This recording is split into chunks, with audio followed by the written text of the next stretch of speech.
오늘은 본격적으로 이제 계시록에 대해서. 아, 이 요한계시록이 점점 밝아지는 것 같아. 아, 눈이 밝아진다. 너무 이들은 환상의 팀인 것 같아요. 너무 재밌을 것 같아요. 아, 지난 상쾌하다. 시간에 배웠던 거를 아, 잊어먹으면 안 돼. 상쾌하다.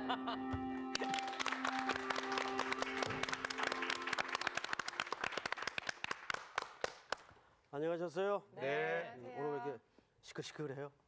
네, 그냥. 좋은 일 있어요? 예, 아니 그냥 계시록 때문에 업돼가지고. 상쾌합니다. 지난 시간에 우리 서론 시간 해보니까 역시 어렵죠? 네.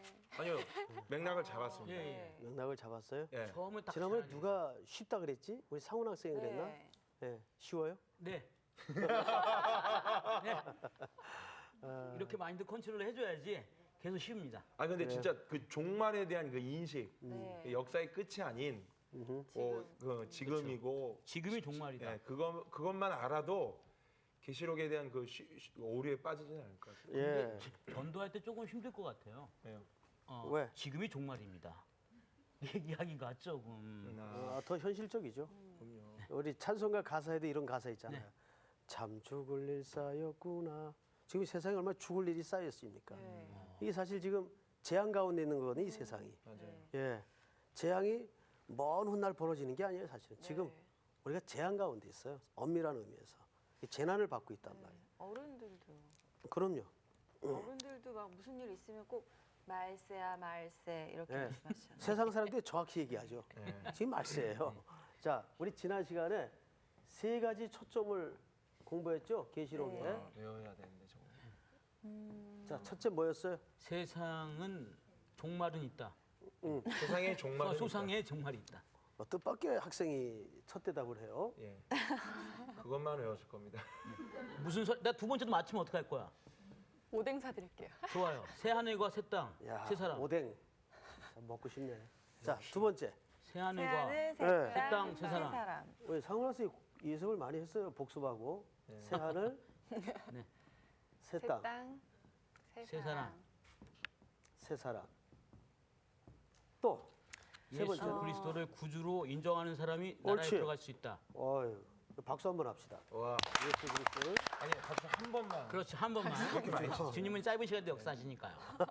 구주로 인정하는 인정하는 자. 사람만이 들어간다. 네. 주의 나라를. 여기 이제 계시록의 크게 세 가지 초점이에요. 이해가 되죠, 여러분? 네. 자, 우리 계시록을 통해서 또 요거 말고 요거를 공부하게 되면 세 가지 부수적인 학습 효과가 있다 그랬어요. 첫째, 종말론. 네. 종말론에 대한 바른 이해. 네. 네. 따라서 두 번째는 기독론. 그렇죠. 기독론. 우리 저기 오태근 학생이 종말론과 기독론이 왜 연계성이 있는가 설명할 수 있어요? 그렇죠. 설명할 수 네, 있습니다. 한번 설명해 보세요. 이거 상당히 어려운데. 아니 뭐 설명해 볼 수 있는 거죠. 평가야 뭐 제가 뭐 한번 해봐요. 종말은 네. 이 성경에서 말씀하는 그 종말은 예수 그리스도의 십자가의 사건 이후에 또 그리고 예수님이 다시 재림할 때까지를 종말론으로 얘기를 합니다. 옳지. 그렇기 때문에 예. 예수 그리스도가 오셨기 때문에 십자가의 사건이 있는 것처럼 그렇죠. 예수 그리스도가 이미 오셨다라는 그 사실을 인정하는 것이 당연히 기독론에 해당되고요. 그 예수 그리스도가 아직 오지 않았다고 하면은 지금은 아직 종말론이 아니죠. 왜냐하면 십자가의 사건이 아직 없으니까 그들로 말하면은 그렇기 때문에 종말론과 기독론은 그런 식으로 해서 연결이 됩니다. 옳죠. 아주 어려운 얘기를 박수 한번 보내줍시다. 지난 시간에 공부들 눈들을 볼 때는 초점이 공부를 열심히 한 것 같아. 아주 정확히 얘기했어요. 네. 네.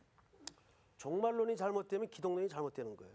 이 두 개는 뗄래야 뗄 수 없는 연계석상의 유기체적인 성격이 있어요. 아주 정확히 얘기했어요. 그런데 세 번째로 이 기독론과 종말론의 사건을 통해서 이 땅에 남기신 선물이 하나 있죠. 네. 교회야. 교회. 옳지. 네. 교회입니다. 그러니까 계시록은 마지막에 교회론이 전 주제를 덮습니다. 결국 계시록은 1차적인 수신 대상이 안 믿는 불신자가 아니라 교회. 믿는 교회 그리고 흔들거리고 있는 성도들에게 견고케 하기 위해 쓰여진 책이라고 말이에요. 이 책은 누가 썼어요? 요한. 사도 요한. 뭘 생각을 해요?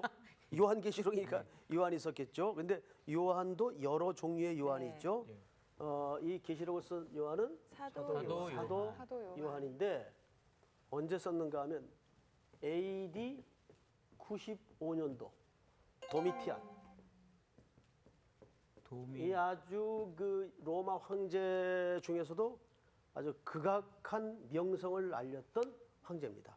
그러니까 그 시대가 굉장히 험난한 시대였어요. 그래서 요한이 반모섬에 유배되어서 이 계시를 받죠.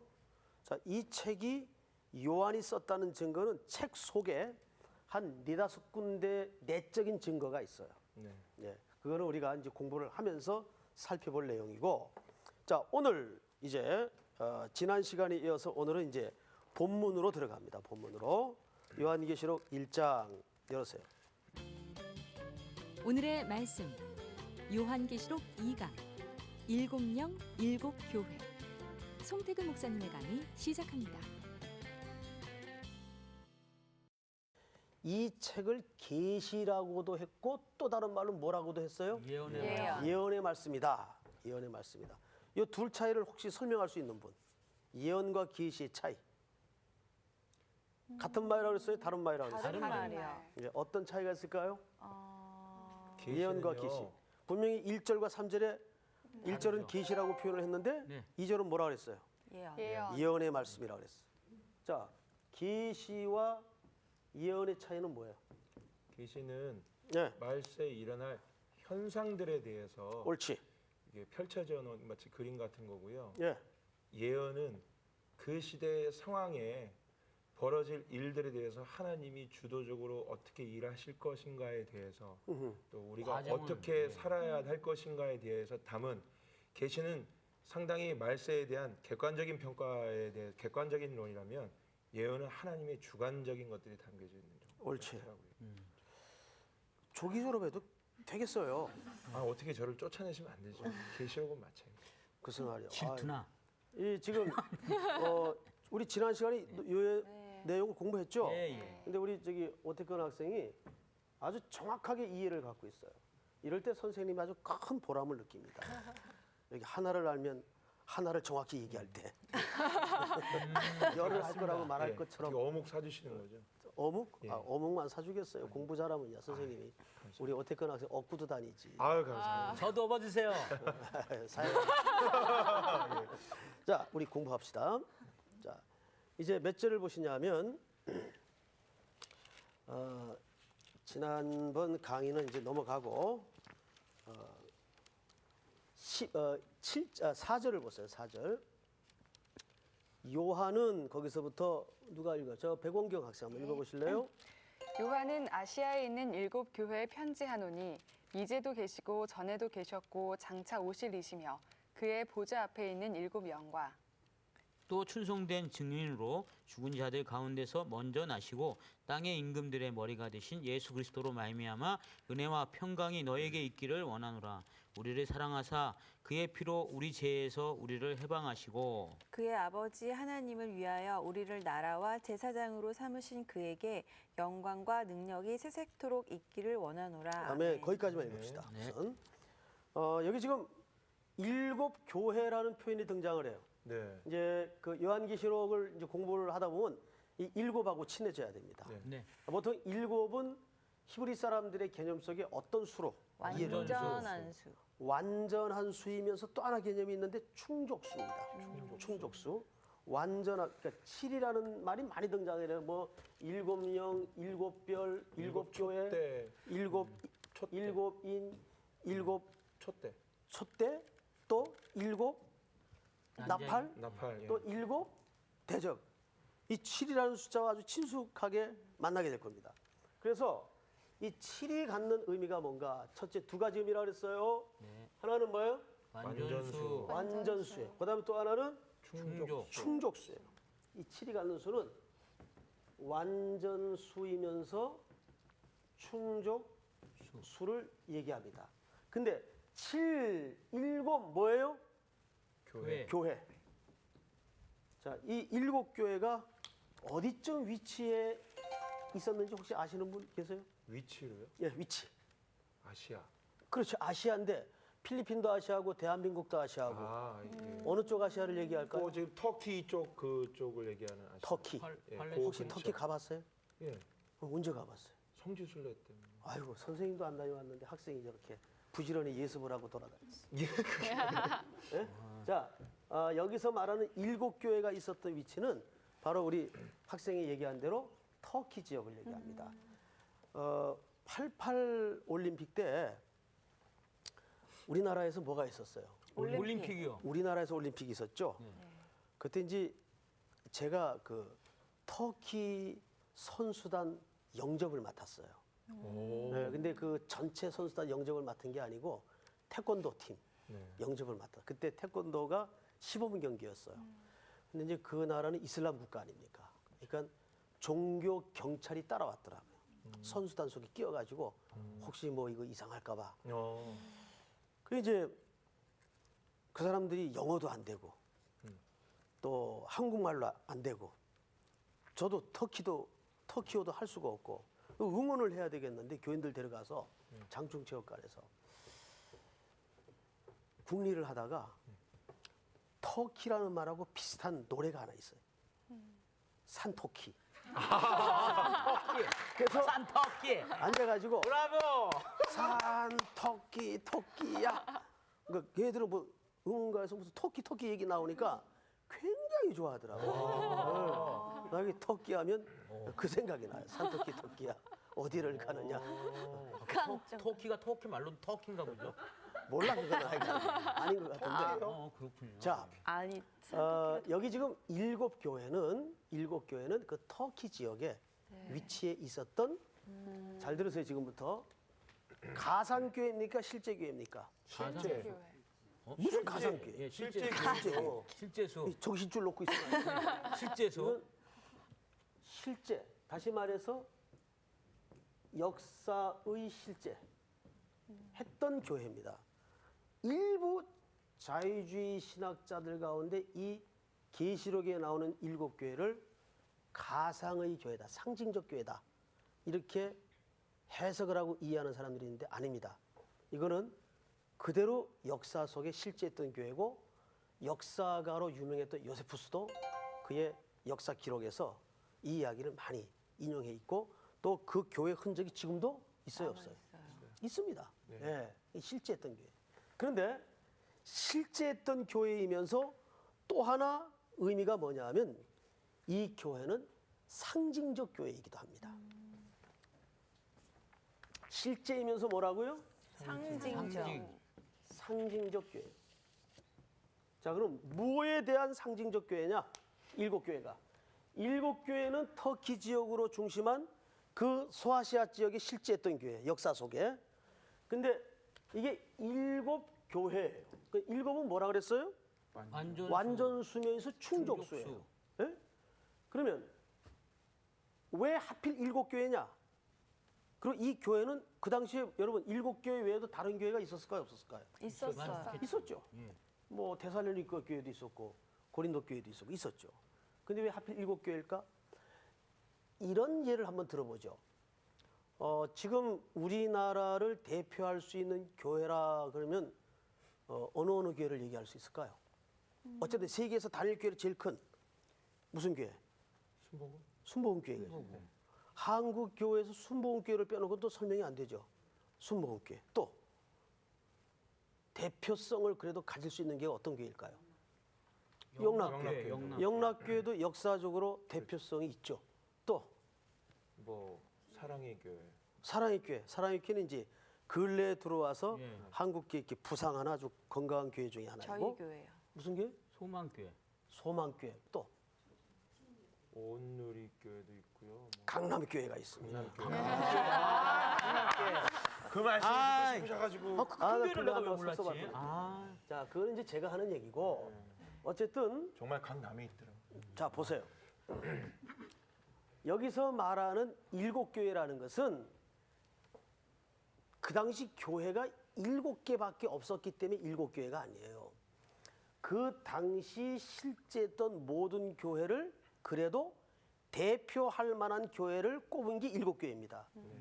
근데 왜 7교회를 꼽았느냐? 이 7은 뭐예요? 완전 완전수이면서 충족수. 충족수예요. 그러니까 7교회를 설명할 때는 사실상 그 시대의 모든 교회를 대표하는. 통칭한다고 보면 되는 겁니다. 네네. 그게 상징적인 교회라고 말이에요. 그러니까 여기서 나타난 7교회는 오늘날에도 적용과 인용이 될 수 있는 교회입니까? 아닙니까? 대조이 되죠. 그렇습니다. 그 인식을 놓쳐서는 안 돼요. 그러니까 7교회 하면 그 2000년 전에 터키 지역을 중심으로 실제했던 달랑 그 7교회만을 말하는 것이 아니다. 아니에요. 두 가지 의미가 있다.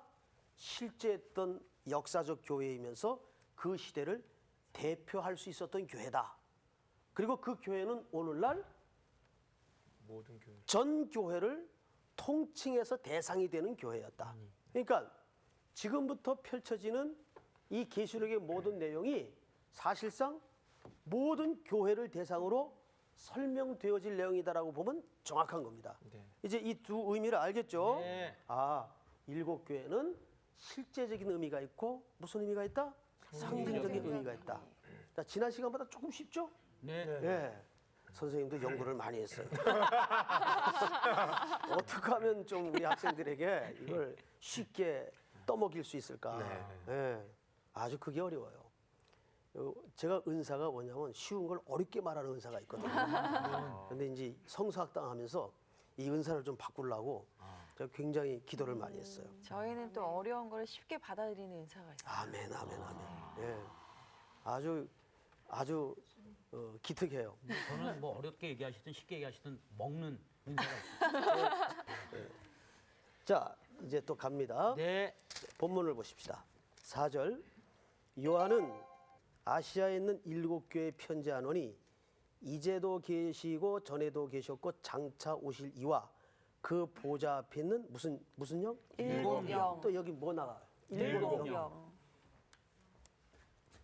그러니까 계시록은요. 가만 보면 7에 관한 내용만 정확히 이해해도 끝나요. 실질적으로 7영 그랬는데 내용을 보면 이게 사실은 7영에 관한 내용만 말한 게 아니고 잘 보세요.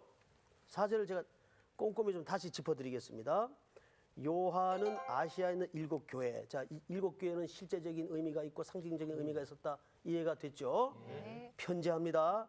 근데 첫째, 이제도 계시고 전에도 계셨고 장차 오실 이 하니까는 당연히 우리는 이거를 누구로 이해를 합니까? 예수 그리스도. 예수 그리스도를 이해를 하죠. 그런데 사실은 이제도 계시고 전에도 계셨고라는 말은 에고 에이미라는 방법을 사용해서 이건 예수를 말하는 게 아니에요. 이건 하나님을 얘기해요. 여기는 지금 성삼위 하나님에 관한 설명을 얘기하는 거예요. 네. 자, 본문을 다시 보세요.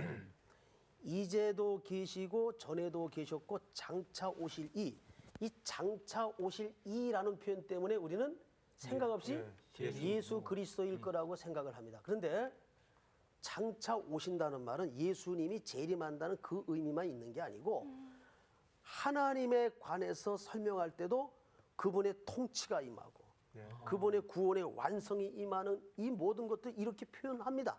그래서 전에도 계시고 이제도 계시고 장차 오실 이는 여기서 성부 하나님을 설명합니다. 근데 두 번째, 그의 보좌 앞에 있는 7영과 자, 여기 7영이 등장을 하죠. 이 7영은 당연히 누굴 가리킬까요? 7영. 그냥 영 그러면 쉬운데 천사? 영 그러면 쉬운데 7영 그러니까 헷갈리죠. 네. 자, 여기서 말하는 7영은 성령님을 가리킵니다. 근데 왜 성령님이 7영이냐? 여러분, 성령님을 여러 각도와 모양으로 설명할 수 있어요, 없어요? 있어요. 자, 한 군데 찾아볼까요? 우리 이사야서 11장을 한번 보십시다. 자, 먼저 찾은 분이 한번 읽어보세요. 이새의 줄기에서 한 싹이 나며 그 그 뿌리에서 한 가지가 나서 결실할 것이요 그의 위에 여호와의 영 곧 지혜와 총명의 영이요 모략과 재능의 영이요 지식과 여호와를 경외하는 영이 강림하시리니. 자, 거기 영을 몇 가지로 묘사했나를 잘 보세요. 자, 한번 꼽아볼까요, 우리? 네. 지혜와 총명. 여호와의 영, 지혜의 영, 영, 총명의 영, 모략의 영, 재능의 영, 지식과 여호와를 경외하는 경외하는 영. 경외하는 그러니까 지식과 여호와를 경외하는 영까지 해가지고 모두 일곱. 일곱으로 묘사를 했어요.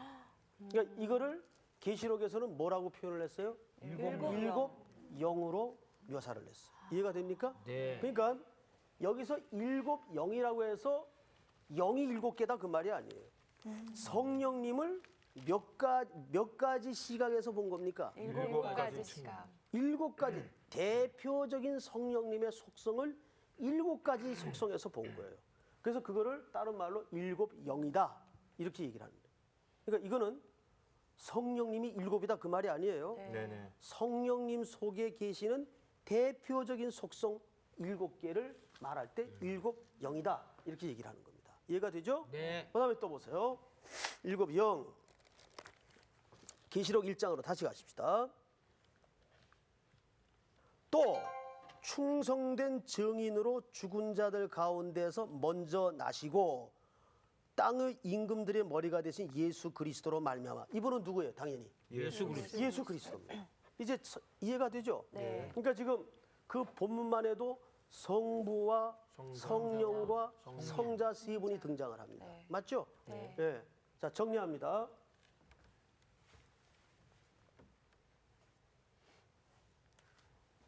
삼위 하나님.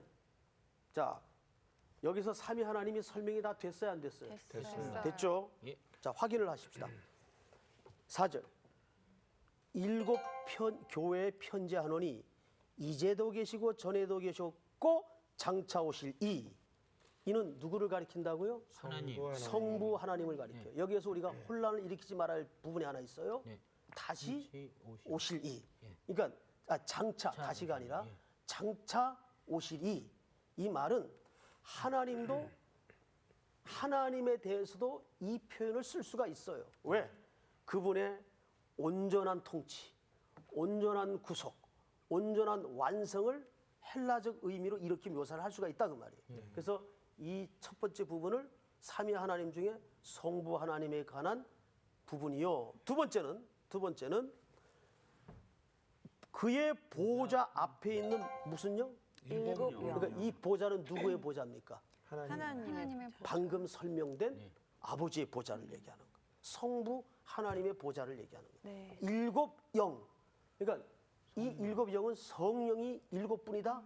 그 말이 아니라 성령 속에 대표적인 속성인 7가지 성격과 속성을 일곱 영이라고 말하는 겁니다.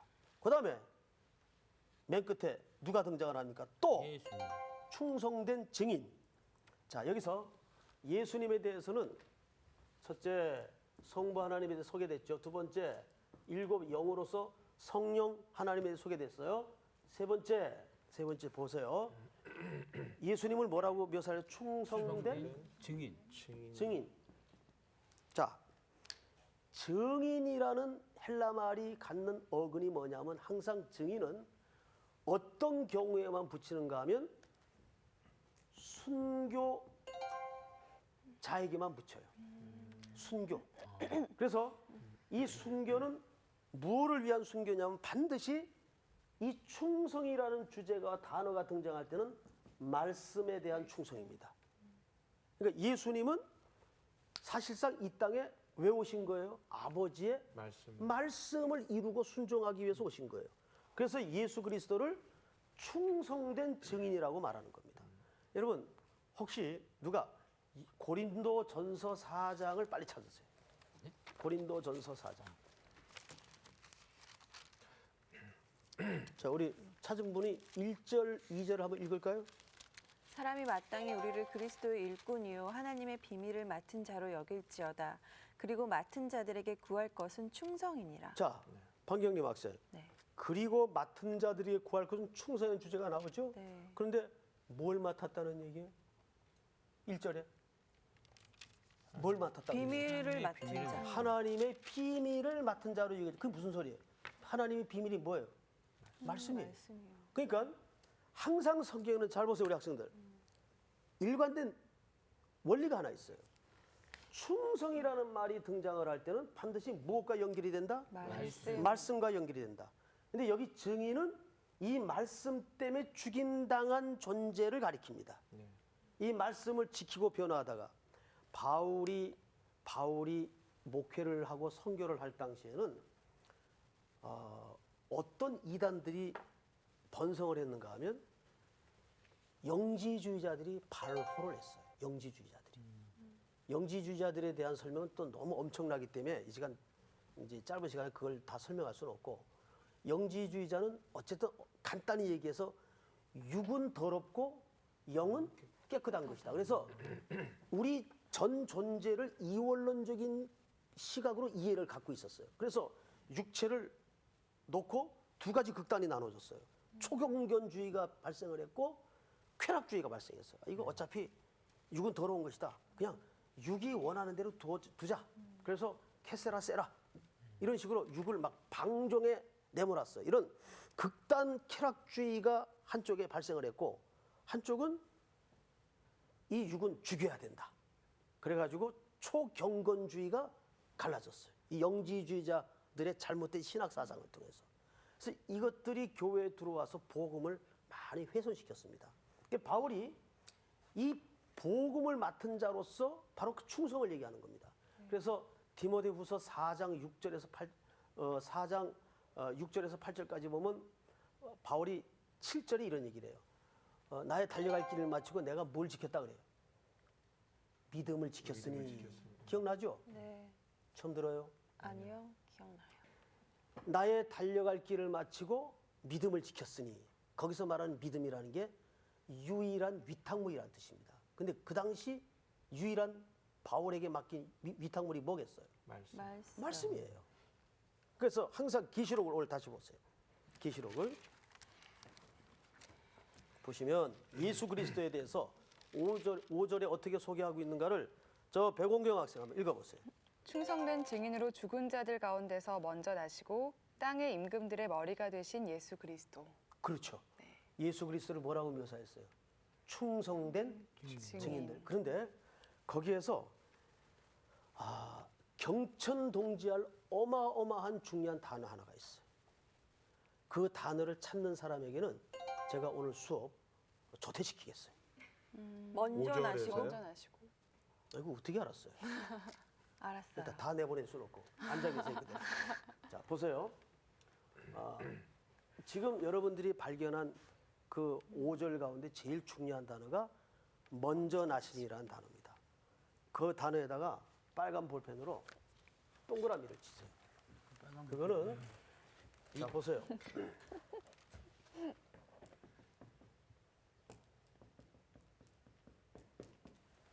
먼저 났다. 먼저 났다는 말은 순서적으로 제일 앞에 났다. 그 의미가 아니에요. 여기서 사용한 단어가 헬라 말로 이렇게 돼요.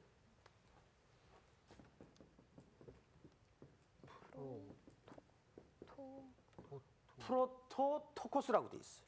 근데 이 말은 뭐냐면, 이 말은 이게 형제들이 네 형제가 있죠. 예를 들면 여기 이제 4남매가 있어요. 4남매 중에 우리 장남 오태근이가 제일 먼저 났다. 그 순서상에 먼저 났다라는 개념이 아니에요. 이 말은 언제 사용하는 단어인가 하면 받아 적으세요. 자, 부활의 첫 열매할 때 사용한 단어입니다. 거기서 말하는 첫이라는 것은 순서상 첫을 말하는 게 아니에요. 이 프로토토코스라는 말은 즉 절대적 주권자와 최고의 자리, 즉 기원을 얘기합니다. 기원. 바둑두는 기원을 말하는 게 아니고 여기서 말하는 기원은 모든 최초의 시작. 예? 그걸 얘기하는 거예요. 그러니까 부활의 첫 열매할 때 이 프로토토코스라는 말을 써요. 그러니까 이 말은 모든 기원. 그러니까 절대 주권자에게만 쓸 수 있는 독특한 헬라 용법입니다. 그러면 여기서 예수님을 여기서 누구로 지금 보고 있는 겁니까? 하나님으로 이해를 하고 있는 거예요. 저거는 하나님과 같은 존재에게만 붙일 수 있는 최상급이라고도 표현이 어려워요. 유일하게 붙일 수 있는 중요한 단어입니다. 먼저 나시고. 예? 그 다음에 보세요. 또 보십시다. 땅의 임금들의 머리가 되신 예수 그리스도로 말미암아 이렇게 돼 있죠. 예. 그럼 이 땅의 임금들은 뭡니까? 이 당시 땅의 임금이 누구예요? 지금 있는 뭐 황제들인가요? 옳지. 로마 황제를 얘기해요. 근데 예수님을 뭐라고 여기서 표현을 하고 있는가 하면 땅의 임금들의 뭐가 되신? 머리가 되신. 사실은 이거는 하나의 비교법입니다. 예수님이 그 땅의 주권자들 머리다 그런 의미로서 설명하게 쓴 게 아니고 그것들이 이 땅의 임금들이 주관하는 게 아니고 예수님이 주관하신다는 걸 이렇게 슬쩍 빗대어서 설명을 한 겁니다. 이해가 되죠, 여러분? 그러니까 우주의 통치와 절대적 주재자는 누구라는 설명을 미리 놓고 시작하는 겁니까? 예수 그리스도시다. 그러니까 이 계시록 전체의 설명이 앞으로 누구의 역사의 구현대로 이루어질 것이라는 설명이에요. 예수 그리스도의 역사의 구현대로 이루어질 것이라는 설명이에요. 그다음 또 보십시다. 자, 말미암아 은혜와 평강이 너희에게 있기를 원하노라. 거기 두 단어가 등장을 하죠. 은혜, 평강. 이 순서를 잘 보세요. 평강이 먼저일까요? 은혜가 먼저일까요? 은혜. 은혜죠. 은혜가 먼저입니다. 네. 맞죠? 네. 네, 정확히 하나님의 은혜가 임해야 인류에게는 진정한 평강이 찾아옵니다. 이게 전제되지 않는 평강은 전부 일시적이고 인간적인 잠시적 평강이에요. 하나님의 구속의 은혜가 없을 때 생겨지는 평안은 그거를 휴전이라고 말합니다. 그건 참된 평안이 아니에요. 근데 이 참된 평안이 그리스도의 어린 양 되신 속죄의 은혜를 통해서 이 땅에 평강을 위해 그분이 오신 거예요. 이게 이제 참된 주의 나라의 시작을 이렇게 선포하는 겁니다. 자, 근데 보세요. 자, 은혜와 평강이 너에게 있기를 원하노라. 우리를 사랑하사 그의 피로 우리 죄에서 우리를 해방하시고. 맞습니까? 틀립니까? 네. 맞죠? 예. 자, 여기서 한 가지 우리 물어봅시다. 우리 그 김상원 학생은 자기가 자기를 생각할 때 이건 좀 말이 안 되는 선생님의 어거지 질문인데 그래도 선생님 질문이니까 한번 생각을 한번 해보세요. 네. 야, 어려운 질문인데 우리 김상원 학생은 자기가 한 돈으로 환산하자면 얼마짜리쯤 될 것 같아요? 돈으로 환산하면요? 그냥 웃지요? 아니 심각하게 생각해 봐야겠습니다. 예. 우선은 머리는 어우 굉장히 비싼데요. 시간 없으니까 빨리 계산해봐요. 예. 계산을 잘 못해요. 계산 못 하겠어요? 그만큼 예 비싸다는 얘기죠. 계산이 안 되면 제가 선생님이 계산을 하는 방법 알려 드릴게요. 네. 김상훈 학생을 3분이 계세요. 값 주고. 네. 값을 지불하고 3분이 누구십니까? 예수님. 하나님이 하나님. 사셨어요. 근데 그 값을 뭘로 지불하셨어요? 예수님의 피요. 예수님으로 지불하셨어요. 네. 그러면 내가 이 책을 예를 들어 이게 이제 소설이라고 합시다. 이걸 5만 원 주고 샀어. 그 이게 값어치가 얼마짜리예요? 5만 원짜리. 그럼 우리 김상훈 학생을 하나님이 예수님의 생명을 주고 사셨어요. 그러면 적어도 우리 김상훈 학생은 얼마짜리예요? 예수님. 예수짜리. 예수짜리. 그런데도 표정을 그렇게 하고 있어요. 좋아서요. 예. 우리가 얼마나 존귀하고 말할 수 없는 존재인가 하면 네. 아버지께서 우리를 사시기 위해서 아들을 지불하셨어요. 그래서 예수님이 십자가에서 마지막 말이 뭐예요? 다 이루었다. 다 이루었다라는 말이 헬라 말로 테텔로 헤이스. 즉 그 말은 값을 치렀다. 헬라 시대의 상인들이 거래를 할 때 돈을 주고 영수증을 받을 때 다 지불했다라는 사인이에요. 그 십자가에서 마지막 말씀이 무슨 얘기냐면 내가 이제 상훈이를 위해서 값을 다 계산했다. 그러니까 우리 김상훈 학생은 하나님의 입장에서 볼 때 얼마짜리예요? 예수짜리인 거예요. 예수짜리. 그러니까 우리 그리스도인이 한 사람 한 사람이 얼마나 존귀한 사람인가를 알아야 돼요. 그러니까 우리는 비록 이 땅에 발을 딛고 살고 있지만 왕의 권세를 가지고 부유한 자로 살아야 돼요. 네. 거지의식을 가지고 살면 안 돼요. 그렇죠? 네. 예. 자, 그 다음에 보십시다. 그래서 여기 은혜와 평강이라는 말이 전제되는 것이 뭐냐면 예수님이 이걸 회복하기 위해서 이 땅에 오셨고 계시록은 그걸 설명하는 책이다 그 말이에요. 장차 무슨 일어날 섬광과 번개와 심판과 이런 쪽에 계시록이 목적이 있고 관심이 있는 책이 아니에요. 계시록은 굉장히 하나님의 애절한 사랑이 녹아져 있는 최고의 러브 스토리. 누구를 향한? 우리를 향한. 방경님과 오태근과 김상훈과 백운경을 향한 최고의 러브 스토리가 계시록 말씀. 아멘. 계시록은 무섭고 두려운 마음으로 읽어서는 안 돼요. 네. 정말 연애 표지를 읽듯이 아가서 같이. 아가서 같이. 그렇죠? 아가서 책 읽어봤어요? 네. 예, 그건 진짜 거의 황홀하리만큼 표현할 수 없는 러브 스토리가 술라미 여인과 내용이 담겨져 있죠. 그건 이제 우리 나중에 공부합시다. 시간이 없으니까.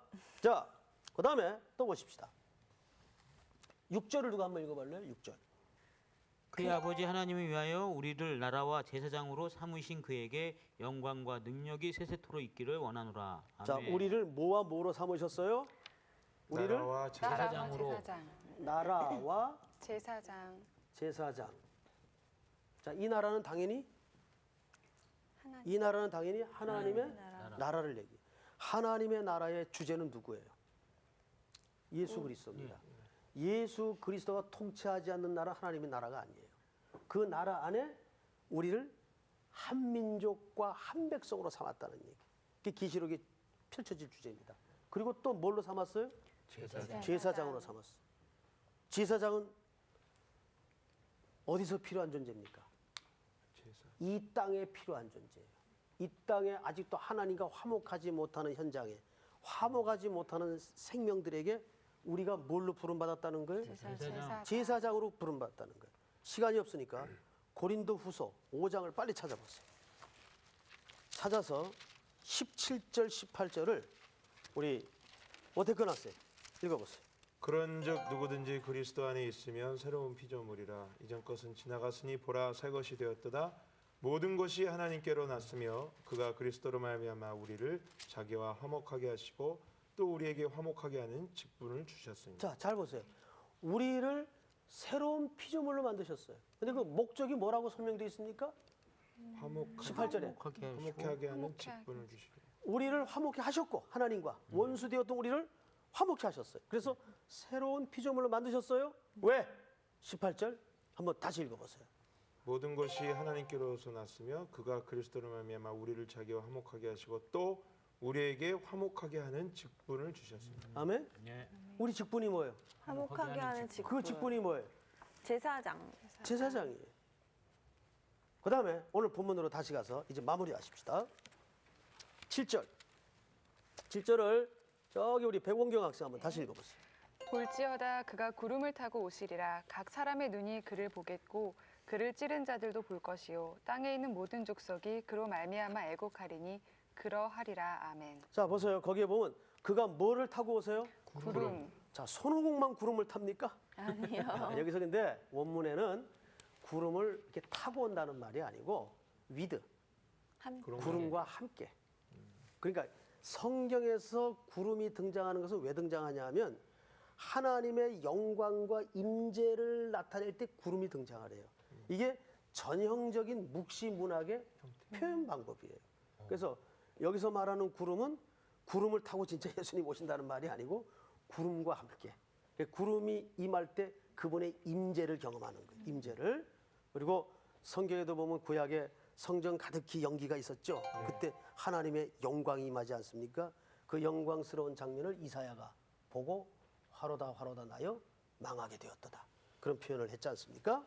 그래서 구름은 하나님 임재를 말한다. 그 다음에 또 보세요. 각 사람이 눈이 그를 보겠고 그를 찌른 자들도 볼 것이요. 자, 여기 그를 찌른 자는 누구를 가리킬까요? 로마 그 군사들이요? 그렇죠. 예, 당연히 로마 군사들을 연상하겠지만 사실은 여기서 그를 찌른 자라는 말은 로마 군인들을 가리킨다는 근거가 없어요. 믿지 않는 사람. 예수님을 그렇죠. 예수 사람. 그리스도를 거역했던 모든 이들을 통칭한 표현입니다. 이걸 이제 그를 찌른 자들 그 말. 예? 그러니까 너무 이렇게 자꾸적으로 로마 군사들일 것이다. 아니에요. 그러니까 이 부분은 우리 믿는 성도들도 보지만 우리에게만 나타난 게 아니라 그렇죠. 그 현상은 다 보게. 크리스천들도 본다는 얘기죠. 그렇죠. 그다음에 보십시다. 마지막으로 그를 찌른 자들도 볼 것이요 땅에 있는 모든 것을 그로 말미암아 애곡하리니 그러하리라. 아멘. 여기 애곡한다는 말은 회개하지 않는 사람들. 그리스도 밖에 자기가 주인 되어 살았던 모든 이들. 요거는 이제 구약의 배경을 가지고 있는데 지금 시간이 거의 다 됐으니까 그 성경을 찾지는 않겠지만 이 내용은 이제 스가랴서나 계시록 뒤쪽에 보면 이 본문들이 이제 같이 증거되고 있습니다. 자, 8절을 다 같이 봅니다. 시작. 주 하나님이 이르시되 나는 알파와 오메가라. 이제도 있고 전에도 있었고 장차 올 자요 전능한 자라 하시더라. 자, 여기서 알파와 오메가는 헬라 말의 첫 글자와 마지막 글자를 얘기하죠. 네. 알파와 오메가라. 이건 헬라 철자의 첫 머리 글자요, 마지막 철자입니다. 그러니까 이 말은 무슨 말인가 하면 예수 그리스도의 단호한 역사의 시작과 마무리를 의지적으로 표현한 설명이에요. 그러니까 이 전 역사는 그분의 기원으로부터 시작을 해서 그분의 역사로 종료가 될 것입니다. 그러니까 그리스도 안에 있는 자의 행복이 얼마나 큰가를 종국적으로 알게 될 것이라는 설명을 하나님의 의지적 발언을 통해서 우리가 확인하는 겁니다. 알겠죠, 여러분? 네. 자, 오늘은 지난 시간보다 조금 더 쉬워요. 쉬웠죠? 예. 예, 어려웠다 그러면 안 돼요. 네. 예. 자, 혹시 한두 가지 뭐 좀 더 너무 질문하면 쉽게 설명해 주셔가지고 저는 뭐 아니, 질문할 게 없는데. 그러니까 지금 말씀하신 이런 그 강조하셨던 뭐 예. 장차 오실 이라든지 예. 일곱 영이라든지 예, 대부분 이런 데서 이제 이단들이 오류에 빠져서 자의적인 해석을 하는 거죠. 맞습니다. 그러니까 저희가요. 그래서 이걸 배워야 되는 게 이거라니까요. 맞아요. 지금 말씀하시지 않으셨으면 저도 그래요. 여기 장차 오실이라는 표현을 곰곰이 생각하니까 이제 그런 부분이 이제 또 들어오는데 다시 오실이 만약에 이랬으면은 이제 또 그렇게 혹 해석할 수도 있고 그렇죠. 이런 함정까지는 아닌데 자의적으로 막 오해가 예. 발생할 수 있는 여지가 있죠. 여지가 있는 것 같아요. 그러니까 분명히 보니까는 이건 성부와 성령과 성자를 확실하게 얘기하고 있죠. 예. 예. 그러니까 이런 표현들은 좀 이제 성경을 가리키는 분이나 연구하는 분들의 안내를 받으면 그렇게 혼란을 일으킬 이유가 없어요. 예. 알겠습니다. 자, 오늘 공부는 여기서 끝. 수고하셨습니다. 수고하셨습니다.